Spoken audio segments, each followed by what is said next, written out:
Coupon system gikan sa barangay gihimong template sa Cebu City Police Office sa pagpahigayon sa community pantry. Kini aron masiguro nga kadtong mga tinuod nga kabus gayud ang makabenepisyo ug makontrol usab ang mga tawo. Ani ang report.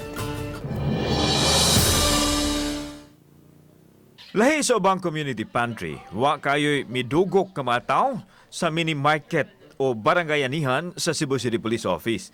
Dili tungod kay nang hadlok ang mga tao, kundi tungod sa disiplina nga gipatuman. Nagigalayon sila sa barangay nga maoy nagpili sa mga poorest of the poor kinsa gipanghatagan og coupon sa barangay pa lang. Katong dunay coupon, gischedule usab o by batch ang pag-adto sa pantry aron kontrolado ang ginakanon. Gipasabot ni Colonel Josefino Ligan nga ang sistema gitumong aron malikayan nga maabusuhan ang pantry. Sama sa uban nga adunay tibok pamilya ang mulinya nga dili makiangayon sa uban nga mas nagkinahanglan og ayuda. Nakipag-alayon ta sa barangay kapitan, sa mismong barangay kapitan para sila na pud ang mudeterminar kung kinsa gitoy nang hinahanglan. Ang sistema gipatuman usab sa tanang police stations sa Dakbayan nga nagpahigayon sa samang advokasya.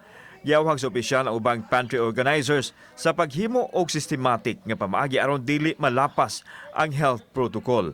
Sa samang higayon, masilbihan nga patas ang mga tawo aron maapuran sa bugas, dilata o tanon, mga lamas ug aduna pagyoy libreng lugaw. Dapat makig-alayon gyud sila, makig-coordinate sila para dili sila ang ilahang tumong og katuyuan maplastada.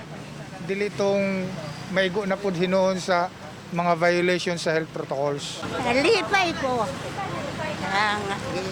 Nakadako. Kauban si Cleofer Lumayag ug Rod Prado. Ako si Alan Domingo. Balitang Bisdak.